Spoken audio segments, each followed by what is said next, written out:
recall the temperature control process we had discussed last time. The reference temperature I take here as theta r. I give you the block diagrammatic description once again. This theta r through the setting kT was converted into a voltage. A voltage signal was compared through coming through a thermocouple sensor. This gave me the error signal here. This error signal was amplified using an amplifier Ka. This then was going to an electropneumatic transducer with constant Ke, a valve positioner with constant Kx, a valve gain Kv was taken to get the flow rate here. A process transfer function Kp over tau p s plus 1 was taken, and here I had a summing point to sum up the disturbance effect. Let me take this as the disturbance effect model, which we took as 1 over tau p s plus 1, and theta a, the ambient temperature, the environmental temperature, is the disturbance. The output is theta, and this is sensed by a thermocouple sensor and is fed back. This is the diagram, block diagram of the system we discussed, and I will try to quickly revise as to what were the conclusions. The conclusions were the following: that when the process is a first order model here, and we have neglected the dynamics of all these components, in that particular case we found the following: the gain K, the loop gain, was directly affecting the transient performance as well as steady state. The conclusions were: larger the loop gain, better is the transient performance, because the feedback system time constant reduces, and secondly, larger the loop gain, less is the steady state error. But then I pointed out to you that the gain is limited by certain considerations. One consideration was that all these components will be driven to saturation, and therefore your system will no more be a linear system, and hence the loop gain choice is limited. The second consideration, which really led to good amount of discussion also, some questions from you, was regarding instability. I said that as the gain K increases, what will happen? The approximation of neglecting this dynamics is no more that accurate. The dynamics becomes more effective, and once the dynamics becomes effective, it leads to system instability. And there was a question as to when the time constant of this system is being improved, why not the time constant of this also changes accordingly, and the correlation of the two, that is the approximation, still remains valid. Well, some qualitative answer was given. For want of the discussion on the stability and the root locus, I really could not give a full answer, which otherwise I would have liked.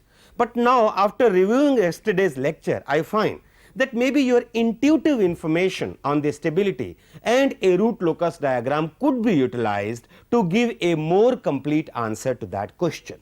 Okay? So, what I do is the following: I assume a loop of this form now. The total gain is clubbed into a single gain, call it K, and let us say tau is the time constant of this component. A typical component in the loop you may select, and you take the tau as the time constant of this component. Please see the tools which I use in my answer in details will be coming later, the root locus diagram and the stability, but I think I will be satisfied if I satisfy you on that question. So, Kp over tau p s plus 1 is the process, and here is, let me not consider the disturbance at the moment, and let me consider this as the process. Please see, if I break the loop here, the open loop transfer function is k over tau s plus 1 into Kp over tau s plus 1. Please note, both the poles, one at s is equal to minus 1 over tau p and the other at s is equal to minus 1 over tau, are in the left half of the s plane, and the system is stable. In addition to stability, other requirements of sensitivity and robustness are there, but at least stability is concerned, well, the system is stable. Look at the situation when the loop is closed. If I close the loop, theta s, this is theta and this is theta r, theta s over theta r s, the closed loop transfer function now becomes k k p over tau s plus 1 tau p s plus 1 plus k k p. This could easily be deduced. This is the overall transfer function of the system, and you know that the poles of this system are nothing but the roots of this characteristic equation. What is the characteristic equation? Tau s plus 1 tau p s plus 1 plus k k p equal to 0 is the characteristic equation, and the roots of this characteristic equation are nothing but the poles which are going to determine the stability of the system.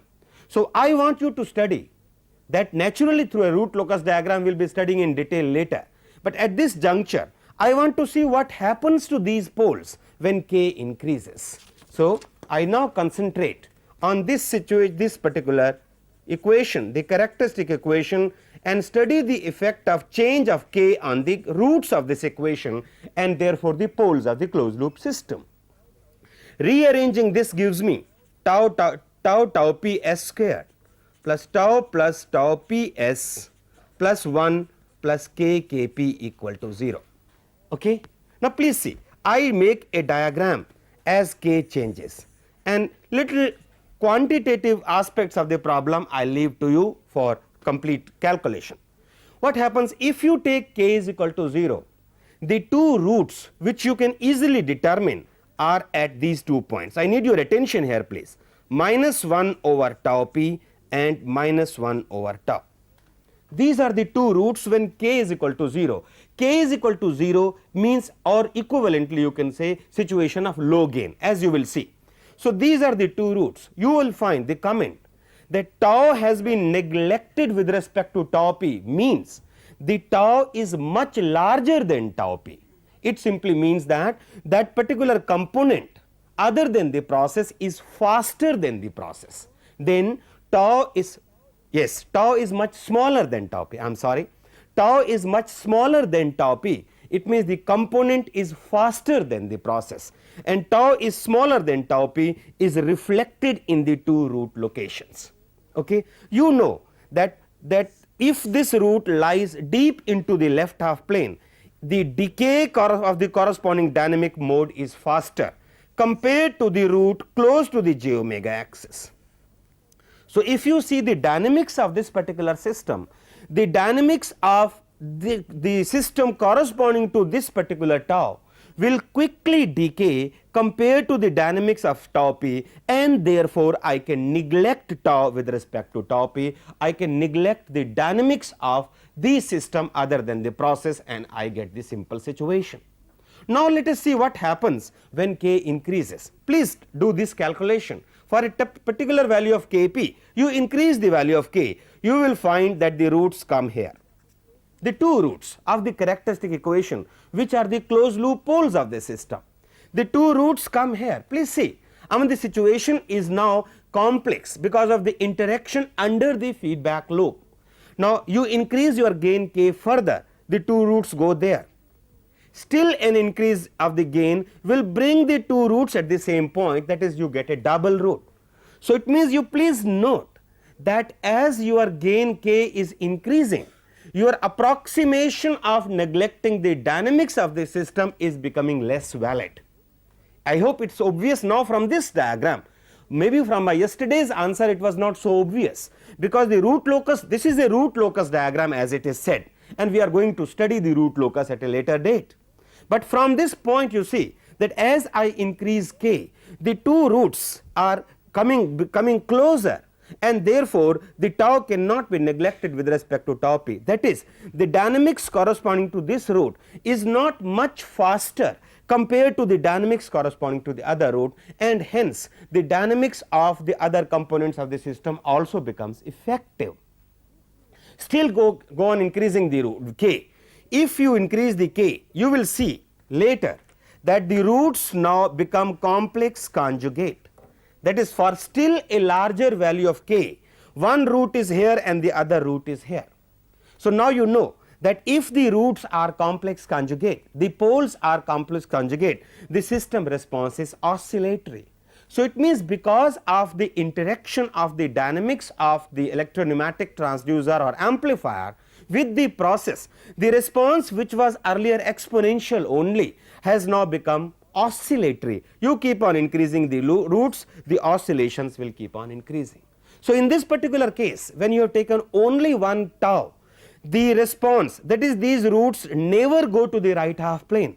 Still you see instability has not been predicted, but again I cannot go to that depth that I give you what happens when one more dynamic element is taken. Here at least you take the qualitative aspect, that if I increase one more tau, the system characteristic equation becomes a third order system, and with a large value of k there is a distinct possibility of these roots going to the right half side, and hence the system becoming unstable. Okay? So I hope with this explanation the answer to the question as to what happens to the two time constants under the feedback becomes clear. The approximation naturally becomes less valid as k keeps on increasing, and hence the feedback system is prone to instability, and this is one of the important factor in design. If you want to improve the accuracy, you will have to see side by side that the stability is not threatened. Okay? Well, next go to, I started with the concept of integral control also. So now let me take up the integral control at this point. You have this particular system in your notes, you may not draw it again. Look at this system. What did we do in this particular system? I said that this error E will become 0 if initial trimming of the electropneumatic transducer and the valve positioner is done in such a way that this temperature theta is equal to the equilibrium value. Okay, fine. Now help me please, give me the answer. What happens? The trimming has been done, the system is in operation, but as I said that the chamber may be used for testing the electronic components you have manufactured. Now suppose the demand of testing says that you increase this temperature by 10 degrees. Now how can you do?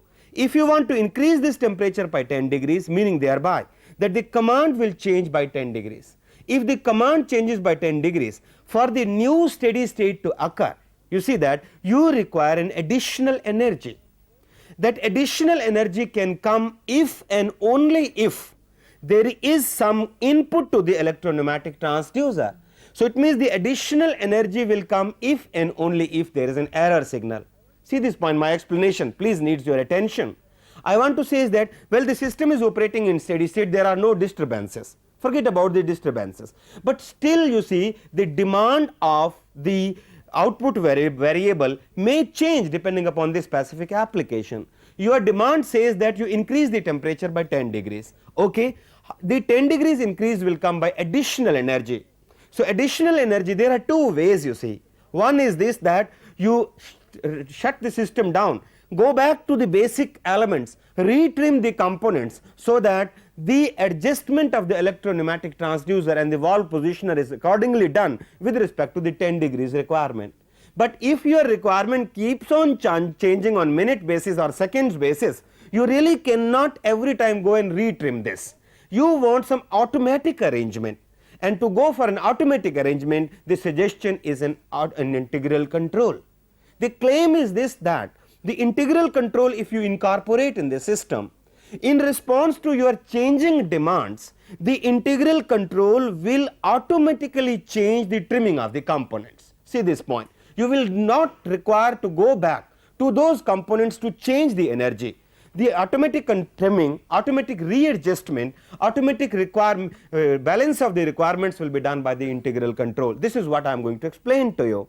But before that, you see that unless you go for the trimming, if this is the arrangement done in that particular case, it is very necessary that a steady state error occurs, because it is the steady state error only which will give an additional input over here, and this additional input can excite the electropneumatic transducer in such a way that additional energy is available to the system by an additional opening of the control valve over and above the opening which existed before the new demand on theta r came. Okay. So, now let us say how the integral control will achieve this objective. Again this was the slide we were discussing last time. See, in this particular case, let us say R is the input and Y is the output. Because of the additional demand, there is an additional energy requirement, and let us say that additional energy requirement is met when a steady state error of 0.1 exists. Well, why, how this 0.1 has been taken? Nothing important in it, some numerical value I have taken. So, let us say an additional energy of 0.1 kc is the output of the amplifier or the proportional controller, and this output of the proportional controller is able to meet the requirements for the new steady state, and therefore this is a must, this particular steady state error, because this is a must, 0.1 kc. Now, let us see, you have an integral controller installed. If there is an integral controller installed, integral controller can integrate this error. You can suitably have these constants Ki and other constants in the system, so that when the steady state occurs, the integral controller can give you the required amount of energy, which is 0.1 kc. So, it means I have to suitably adjust my value Ki. That is a design concept. You have, at this juncture you have to only take the qualitative appreciation. How do I get the value of Ki? You leave it to me to explain to you later. But you see that at least it is clear that an integral control can provide this particular energy automatically if a suitable design is made, and if this energy is available, it is equivalent as if electro-pneumatic transducer and the control valve had been readjusted, and therefore the error can go to 0, and the error does go to 0 when we really take up the integral control into the picture. So, the purpose of integral control is actually the automatic readjustment. This is one example, any varying demand may come, automatic readjustment for the new equilibrium position, and therefore with an integral control it is possible to achieve a 0 steady state error, and hence integral control is basically employed for getting better steady state accuracy. But there is a price to be paid. You will see through the example I am going to give you that this very integral control is going to create instability problems, much more than the problems that existed with only proportional control. Okay? And for that I take up the system which we have been discussing, the temperature control system. What I do is that the Ka amplifier I replace by Ki by S, an integral controller, and qualitatively study the effects of the integral controller on the system. Ka is being replaced by Ki by S. I need your help, please. Theta r is here, Kt, the two voltages being compared. Now, let me put a single block here. Ka was the block, let me put it Ki by S, after that it will be Ke, next is your Kx, next is your Kv, and you are getting a flow here. Okay? Now, this is a process, Kp over tau p S plus 1, and here is a disturbance. I will like to study the effect of disturbance as well, 1 over tau p S plus 1, and the disturbance is theta a. This is theta through Kt, the thermocouple constant, it is coming here. Okay? Fine. Let us go the same way which we employed for proportional control. I write the system equation, help me please. Kt theta r minus Kt theta into Ki by S, Ke, Kx, Kv. I have reached this point. After that I write Kp over tau p S plus 1, this point, plus 1 over tau p S plus 1 into theta a equal to theta is my equation. From the block diagram I have written this equation. Please rearrange this equation in the form of transfer functions and other things. So, let me do the first rearrangement here itself. Let me take it on this side, the tau p S plus 1 into theta s in the Laplace domain, plus collect the theta terms Kt, Ki, Ke, Kx, Kv. Let me put all of them into a single constant k, and therefore this becomes into Kp also, this becomes K over S. Is it all right? Yes, tau p s plus 1 goes over here, K over S into theta, that is right. This has gone on this side, is equal to, this now becomes K over Kt gets multiplied, K over S. No, Kt term I am multiplying with those two sum, Kt, Ki, Ke, Kx, Kv, S into theta S into theta R plus theta A. Please see if there is any error. I hope this is okay. I hope this is okay. Fine.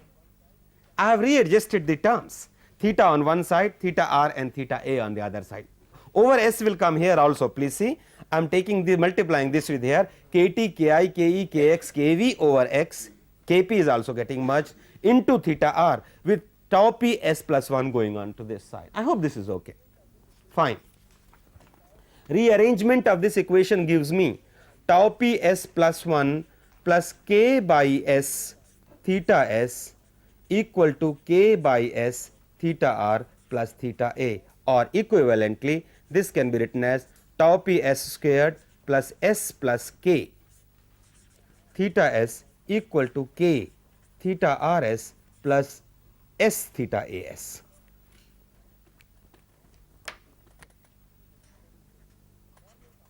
Yes, please give me the steady state performance of the system for a step input in command and a step input in disturbance.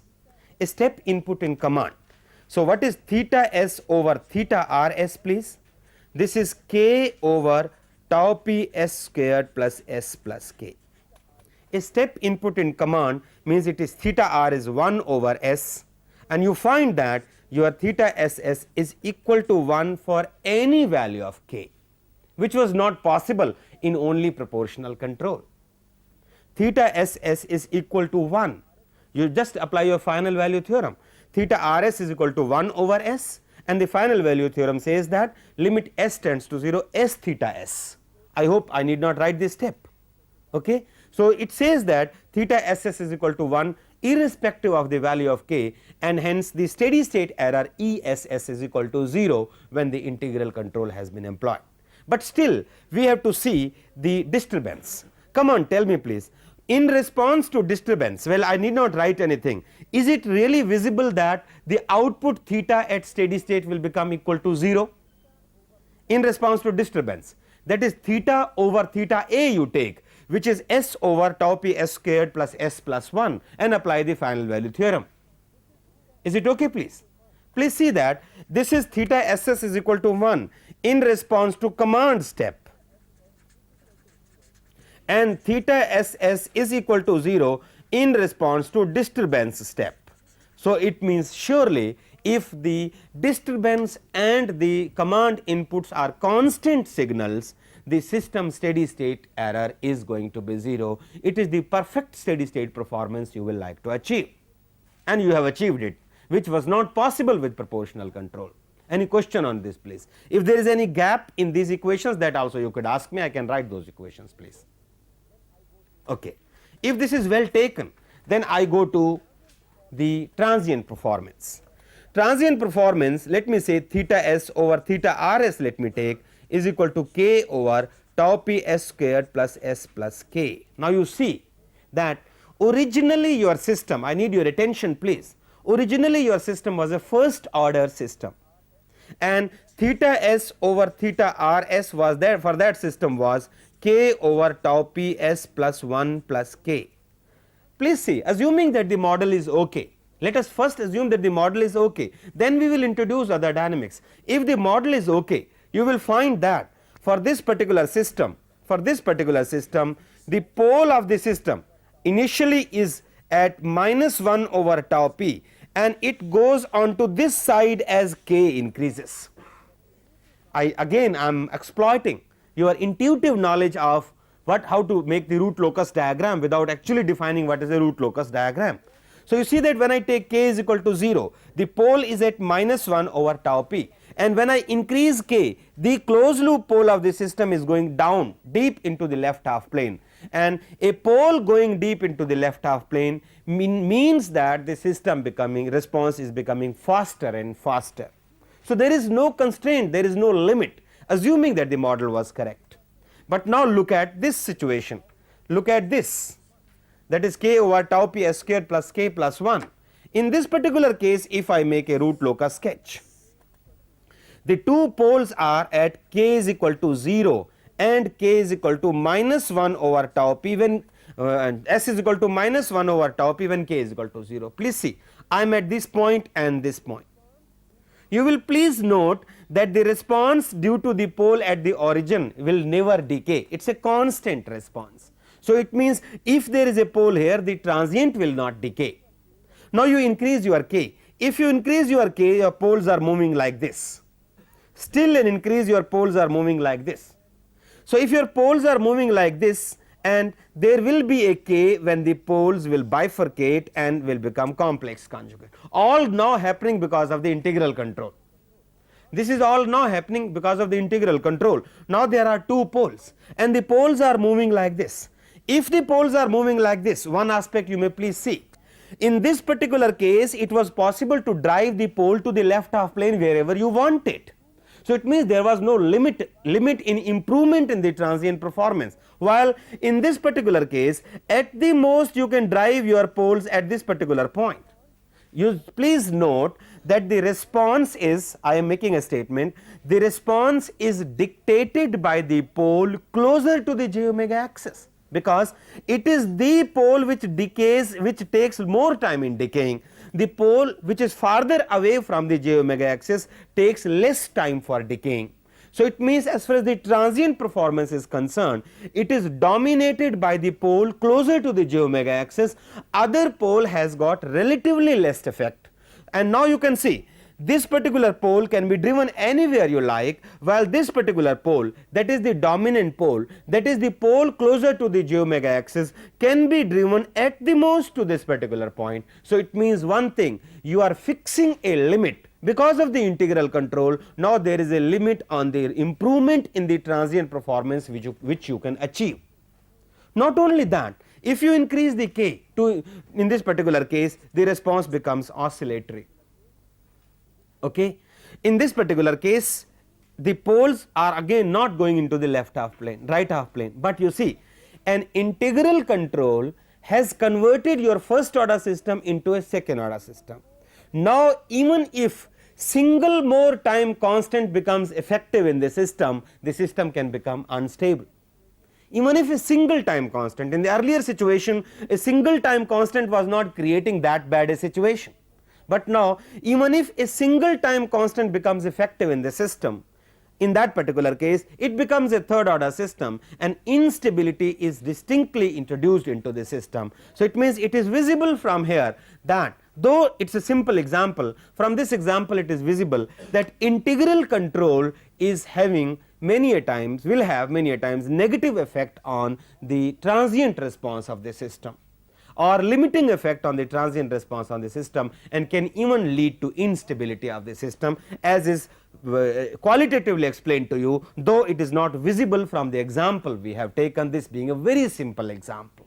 Okay. But there is a distinct possibility that the system will be driven to instability, that is, it will be driven to unstable region. The third and the last aspect which I want to take is that of derivative control. Now you see that I take a typical error curve. Let us say a system has got this type of error. Now please say if you go for only proportional control, so what will happen at this particular error, I will definitely need your attention at this particular point please. Corresponding to this error E, let me call it E1. Okay. What is happening? The proportional control will have the same action, the same amount of manipulation of energy will be there at E1 at this time T1 as well as at time T2, because the error is the same. Okay, in the in the two situations T1 and T2, since the magnitude of the error is same, see the control signal will be same and therefore energy manipulation will be the same, but you will not like to go for that. The reason being, because you know that at this particular point the error is rising and at this particular point the error is falling. So it means if the error is rising, you will like to take a more severe corrective action so that the rise is also prevented, not only the magnitude, the tendency to rise is also prevented. So you will like to take a more severe action at this point compared to this particular point. That is, actually this slope is nothing but telling you or making the controller knowledgeable about the future error. More this particular slope, that is, if you are going vertically up, it means the knowledge given to the controller is that the errors in future are going to be more severe, and if the slope is near 0 horizontal line, the errors are not going to be more severe. So the derivative control means that you just introduce a signal not only proportional to the magnitude of the error, but you introduce this information also to the controller that look, this much is the derivative. So can I say that a derivative control is nothing but a predictive type of control. It predicts what is going to happen in future, and prediction is coming through the slope of this line. Qualitatively, the prediction as to what is going to happen in the future is coming through this particular slope line. So it is a predictive type of control, and what will happen that the errors in that particular case, if you are able to give this particular information also, it will have more damping. That is, it will, as if you know you are driving a vehicle and you know what is going to happen. If there is a sharp slope, you will actually apply your brakes, because you know that heavy oscillations or instability can come because of that. So it is just taking that predictive action. So more damping will be introduced at this particular juncture. If the errors are more, you are going to introduce more damping, and hence the transient response of the system can be improved with the help of derivative control. And as you know that the derivative control is going to be US, going to take the form US equal to Ks 1 plus TDS Es, where Es is the error. So in addition to proportional signal, there is a signal which is the derivative signal, which is also coming into the loop. Couple of points I like to mention over here. You see that if you take, if the steady state error becomes constant, okay, that is when you reach a steady state, what will happen? In that particular case, the effect of derivative on this error is 0. So one point, the derivative control is effective only in the transient mode and has no effect on the steady state error, because the derivative of a constant is 0. So at when you reach the new steady state, the derivative control has lost its role. At the new steady state, it is only the proportional control which is, or proportional and integral control, which is providing the required amount of energy at the new equilibrium point. The derivative control has played its role only during the transient period by suitably controlling the braking or damping on the system. Okay? Fine. Okay, one more point I think I like to give it over here itself. You see, now let us say that you are introducing this, the effect of this qualitatively I am going to see. But one point you must note over here, when you implement this, there are problems. So it means this type of equation is for qualitative study and not for implementation. Come on, please help me. What are the problems this type of control can introduce into the system? Es, this TDS term. Let us say that at some point of time, maybe because of the sensor or other disturbances, a signal of the form 0.01 sine of 10 to the power of 3t has appeared into the loop. I just give you an example. 0.01 is too small a magnitude, and if you are working only in the proportional mode, maybe you can forget about it. The system itself is a filter, a low pass filter. So it means when such a signal passes through your plant, the high frequency signal will be blocked automatically. Okay? But if there is a derivative control in between, what is happening? You take the derivative of the signal 0.01 into 10 to the power of 3 sine 10 3, that is, what is the value please? 10, yes, 10 sine 10 to the power of 3 t, a signal which you have introduced. This magnitude 10 may become even more than this signal, the useful signal, that is the error signal which is manipulating the energy signal. So it means because of the noise attenuating properties, this type of derivative action is never employed. You will always go with a suitable low pass filter when you implement this, and the details of the filter when we come to the design will be given later. At this point we will like to go for only the qualitative aspects of derivative control, assuming that such a signal does not come, and if it comes we have a filter which will take care of these signals. Okay? Now to explain the derivative concept to you, I take up a position control system. Now I think the schematic need not be given, you have been equipped, the block diagram can directly explain the system to you. I take the command theta r, the position command, Kp the potentiometer, plus minus. Okay. After that let me have here a derivative control. So it means I take here Kc 1 plus Tds as the controller. To make the analysis simple, after this particular controller I take it to, let us say, field controlled motor. Let me take 1 over Rf is the field resistance, I am even neglecting the field inductance only to approximate it. Okay. So this is the field current, let me have a constant, torque constant here, this is the torque. Note the approximations involved, field inductance normally is not negligible. Okay. So this is the torque, and here is, okay, sorry, at this point let me introduce the disturbance, plus here is a Tw here, and at this point now I have the plant, and let me assume the plant to be purely inertial plant only to help me reduce the size of the equations I am going to write, otherwise the conclusion is valid when you take the damping also.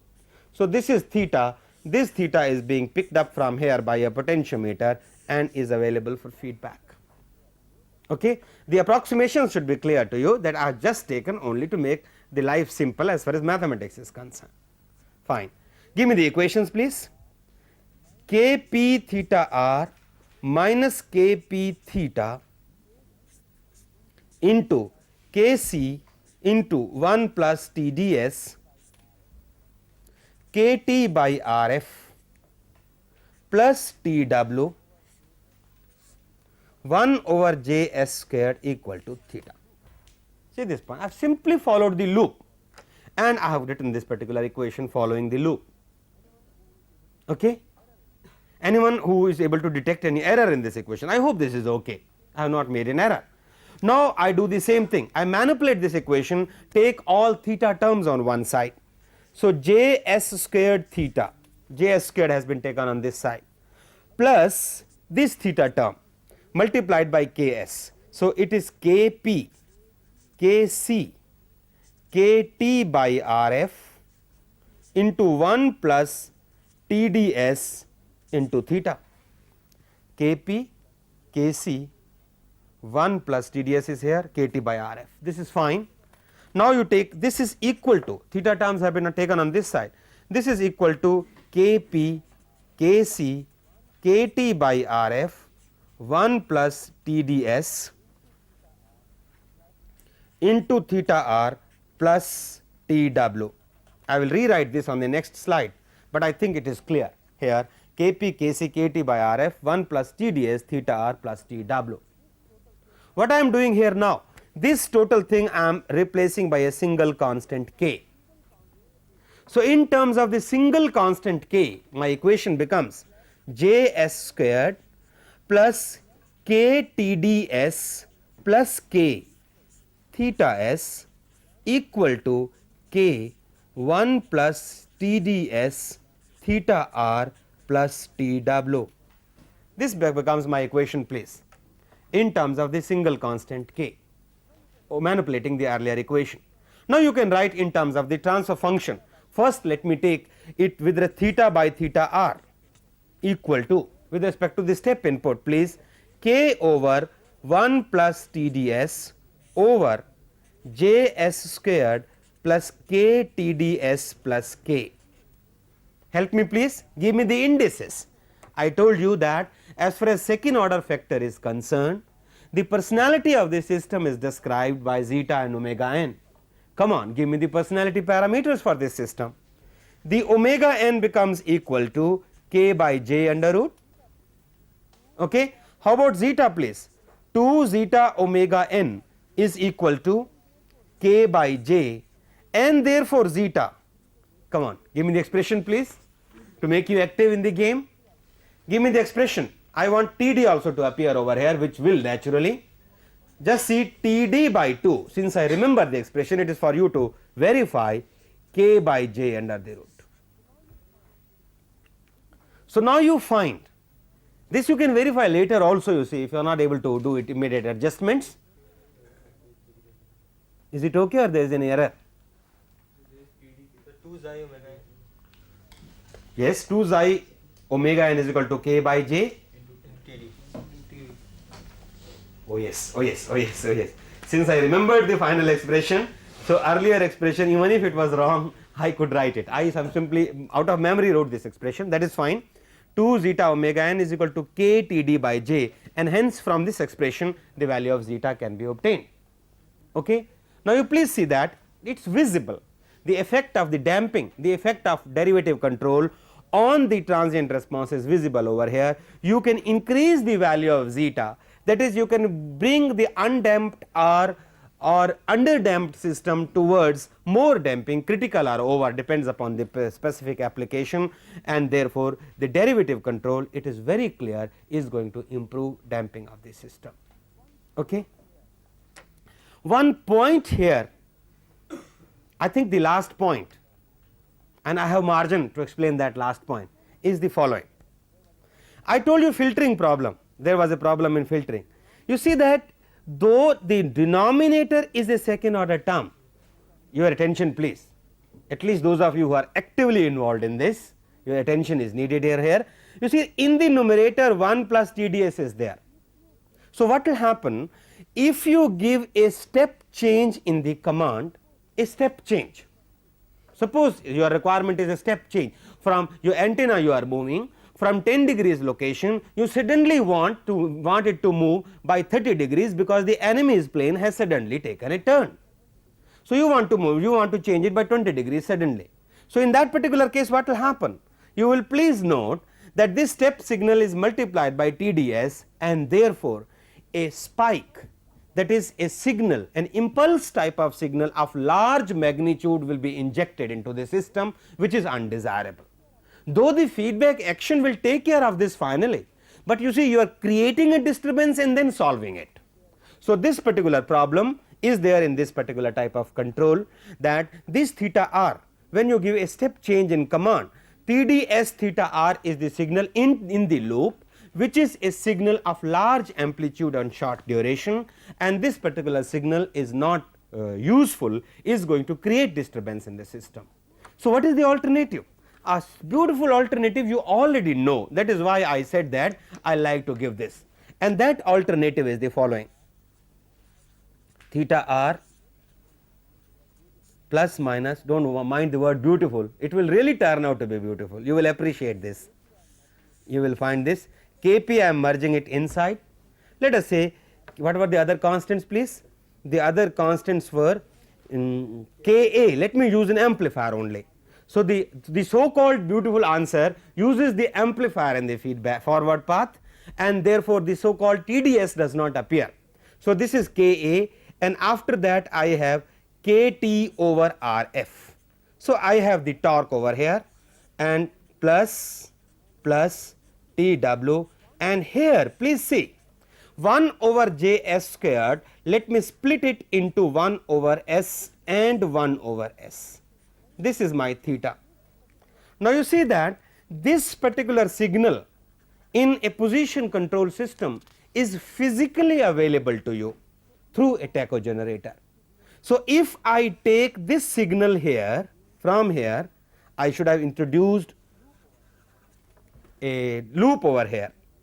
if I take this signal at this particular point, actually the loop will not come here at this needs splitting. Since I have the margin to explain it fully, I redraw the diagram please, because this signal I like to give after the amplifier.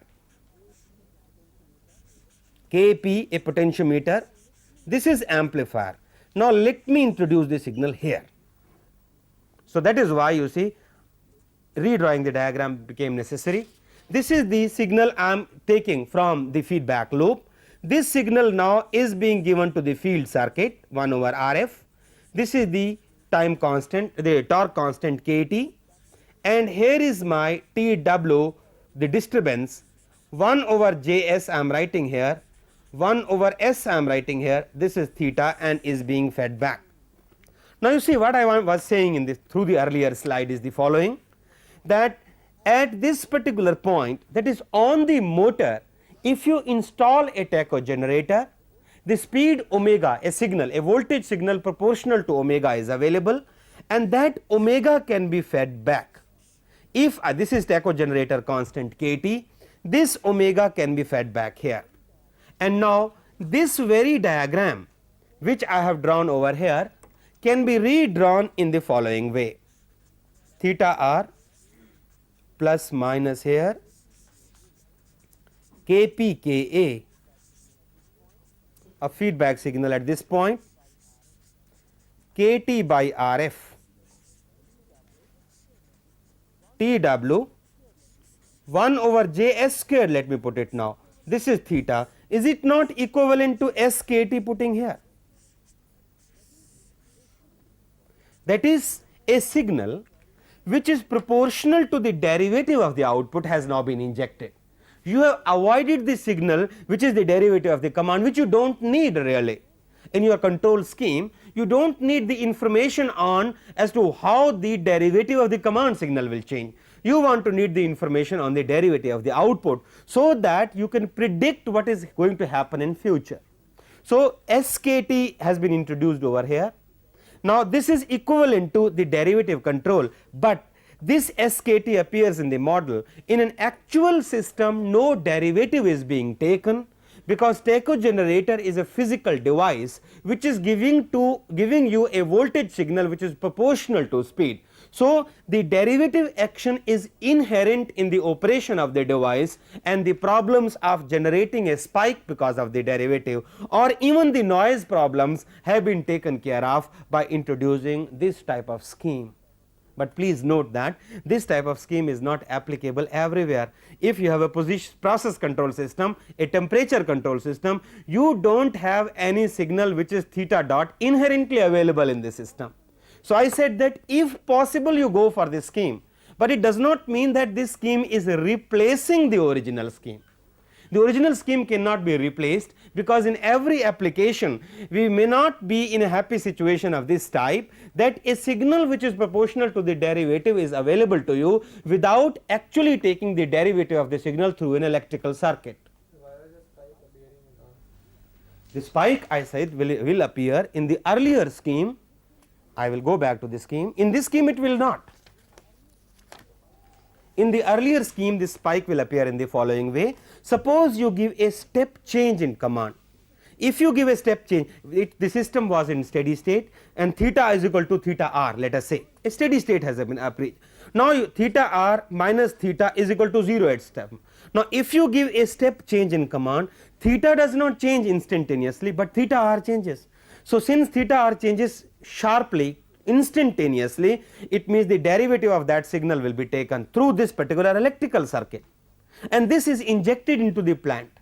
In this particular case, this will never occur, and I am making a claim that the two schemes are important. The only thing is that yes, wherever this alternative is possible, do not go for the other alternative, because obviously the noise filtering problems and the problems of this spike are automatically taken care of, because the derivative signal is available inherently through the system component.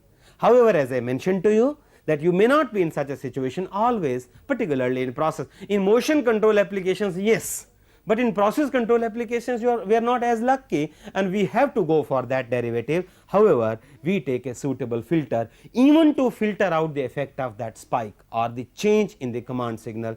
We change a filter. Or one thing, you see, why this thing, you see this particular signal, as I will hopefully explain in my discussion, even this particular circuit you can keep in the feedback loop, so that at least the spike problem is taken care of. Noise filter you will have to introduce in that situation as well, but at least the problem of the sudden change in the command can be taken care of if this particular this controller is put in the feedback loop. These are some of the alternatives, and these alternatives really will be discussed when we come to the design stage. And I think all what I had to say on the basic principles is over, and my discussion next time is going to be on stability. Thank you.